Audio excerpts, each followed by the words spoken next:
Hey, and welcome back to Storytime 2. They called it a game. Today we begin our fight with Forge. We are going to do a slightly longer episode. I wanted to start producing slightly more in each episode for you, and since there's so much of this story already, I'm going to go ahead and put parts 5 and 6 together tonight. So I hope very much that you enjoy the story. If you're not caught up, make sure to get caught up. I will put links to every previous episode down in the description. And as always, if you enjoy it, like, subscribe, click that little bell to get notifications, and tell all of your friends, because as filthy and as dirty as it is that I have to pimp myself out like this, it simply is the fact that I have to do it. And I regret it. But that's YouTube. Welcome to YouTube. Alright, so we're going to get started. This is episodes 5 and 6. Again, spoiler alert. Go get caught up if you're not, and if you're not, why aren't you? Let's get started. It was the first snow of the year when the battle commenced. I have read at least a dozen books centered on fighting. It always seems so easy to describe a fight, right up until you try to do it yourself. The issue with fights, and describing them in literature, is that they happen so fast that you aren't even truly processing what is going on. A blade rushes in at you, and your instincts take over. There is a raw, unadulterated fear for your mortality. It surges through you as your blood flows. It is primal and fundamental in its nature, unconfused and unobscured. It is something that cannot be described. It can only be felt. I remember very little about the battle with Forge. I remember having what felt like a clear head. I remember following through on our plans, and I remember the moment they went awry. I looked down at the fresh snow that was falling around my feet, at the stains of blood that were seeping into the pure white. Some of it was my own, some belonged to the red, but mostly it was my guildmates. I had already lost my extended family. My mother fell on launch day. My father, I hadn't heard from him in a few months, and it seemed very much like I wouldn't ever hear from him again. All I had left were my brothers and sisters in arms. They were the backbone that gave me the strength to carry as many others as I had. They were great warriors, many of them better than me, but we didn't know about a crucial mechanic of the world we lived in now. We didn't know how important your sheer survival instinct was. The will to fight had been slowly dying off in my comrades, and I am convinced even now that it is at the heart of their failings. I use that term with great care. It hurt a great deal at first to admit to myself that they simply weren't driven any longer to fight this fight. To admit that it was their emotions that killed them, not Forge, and certainly not the Red. It was nothing more than complacency. Just like so much of the world, this new life had become a set of game mechanics. It seemed predictable and easily manipulated. But the truth was that things were no less complicated than they had always been. We weren't just fighting some pre-designed AI with specific routines. We were fighting living, breathing things with a will to survive and thrive, a primitive need to kill or be killed. The creatures around us were changing and evolving, just as the people around us were. I'm amazed now that I hadn't seen it sooner. The growth of Forge had been a clear marker that things were going to get more extreme at a rate that even our best number crunchers couldn't really predict. Certainly not if you include a factor of humanity in the equation. Since groups like the Red even existed, the entire balance of the world was chaotic and unpredictable.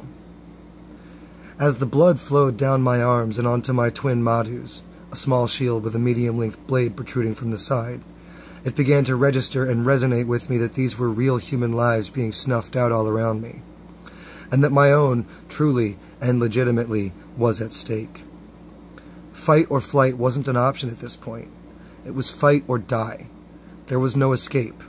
Our plans to herd the Red and force them into a clash with Forge had backfired entirely. We didn't trust in the entropy of the human element. We assumed that our plan would work, like it would in a game. What we didn't plan, that one of our own would be a double agent. Instead, we had been backed into the city center with Forge, and nothing but our blades and our wits to manage us through this trying and terrifying night. I remember clearly how the cold stung at my fingertips. I remember vividly how my legs went numb beneath me. unwilling to move and unwilling to stand. I recall raising my shields into a defensive posture, and I remember the pain. But I can't recall the individual strikes. I was sure when I went into the fight that it would be a moment that lived on in my mind forever, and it absolutely will, but not for the reasons I thought. It wasn't glory that nailed these images into my mind. It was force of will. Glory had already consumed at least a dozen of my closest allies. It was then, while I was standing in their blood and tears, that I realized there would be no glory for us. When the fight began, we had all taken our points at the edges of the city. We were going to corral the Red into the city center, and then use that point as a central locale to draw Forge in upon us. If everything went according to plan, we would essentially force the Red into tanking this behemoth for us. As Forge drew near, we would split ranks only enough to let the beast pass into the larger field of food. As it closed in and devoured the varied members of the Red, we would close in beneath its flanks, and just close enough to not be hit by the fearsome wings we had heard about. Our assault team was geared heavily towards fire resistances in hopes that at such a close range, it would shield us from the fires that furiously erupted from the heart of Forge. Everyone was in position. We began to close in and sweep the city. Our training in the scouting mechanics was paying off, and we were spotting other activity all around us. We could even discern the strengths and weaknesses of other people and monstrous enemies that scattered across the lands, if they were significantly weaker than us. There were children training in the fields. They should have been playing, but times were tough, and you were never too young to risk your everything for a moment of peace and quiet, even if it was in the distant future. We weren't fighting anymore for some moral purpose. We weren't fighting over some ridiculous religious or political disagreements. We were fighting as a species for our very existence. We had been called to the test, and we were failing in the early stages. There were mothers and fathers simply trying to earn enough to feed their families, but the dangers that surrounded them far exceeded many of their talents. We were sensing life all around us, and I hold those images dear to this very moment. They stay within me, beating like my very heart. They were the mistake I could not afford to make again. I couldn't afford to trust my senses. I couldn't manage even an ounce of faith in humanity. I had to understand it, once and for all. I just wish so many lives didn't have to be undone to make the message clear. Those of us who had invested our lives into worlds like the one we were in now, the ones who understood mechanics and how to work around them, we were the heroes for the first time in the real world. We were the building blocks of any future for the human race. But nobody likes a hero. Forge still stood some 1 or 2 kilometers away, but could be seen turning his attention on our location. Just as we had expected, the loot available in the city center started to seem pretty appealing to the beast. I use the term city center loosely, mind you. At this point, the town had been leveled to very little more than some smoldering bricks and wreckage. What few basements were usable had become makeshift shelters, and as the creature moved from an area, the people would move in to train and try to find what scraps they could. As we moved further through the city, searching for targets that presented any danger, killing the occasional group of monsters and offering the drops to the locals, we didn't think for a moment what a clear target we presented.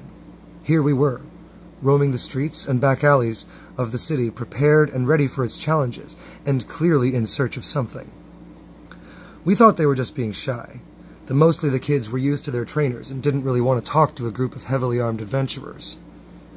I'm not 100% certain that we were wrong about that, but that definitely wasn't the reason they didn't want our offerings. When we neared the center of the city, without noticing a single menacing creature, we began to think something was amiss. Those of us in the assault teams began calling in to check on our rear guards, and more there were no answers. By the time we noticed that all of those smaller numbers we had seen and tried to help along our march were closing on our position, we had already lost contact with all but 2 of the rear guards. The children were closing in. The teachers were closing in. And they were covered in the blood of our brothers and sisters. That is They Called It a Game, Part 5 and 6. I hope very much that you enjoyed it, and I hope you'll tune in next time for Part 6 and 7. Once again, everything will be delivered right to your doorstep. If you subscribe and click that little gray bell, you'll get every single notification. Make sure to tell your friends so the channel can grow and I can make a lot more content for us. Thanks again. See you again soon. Take care.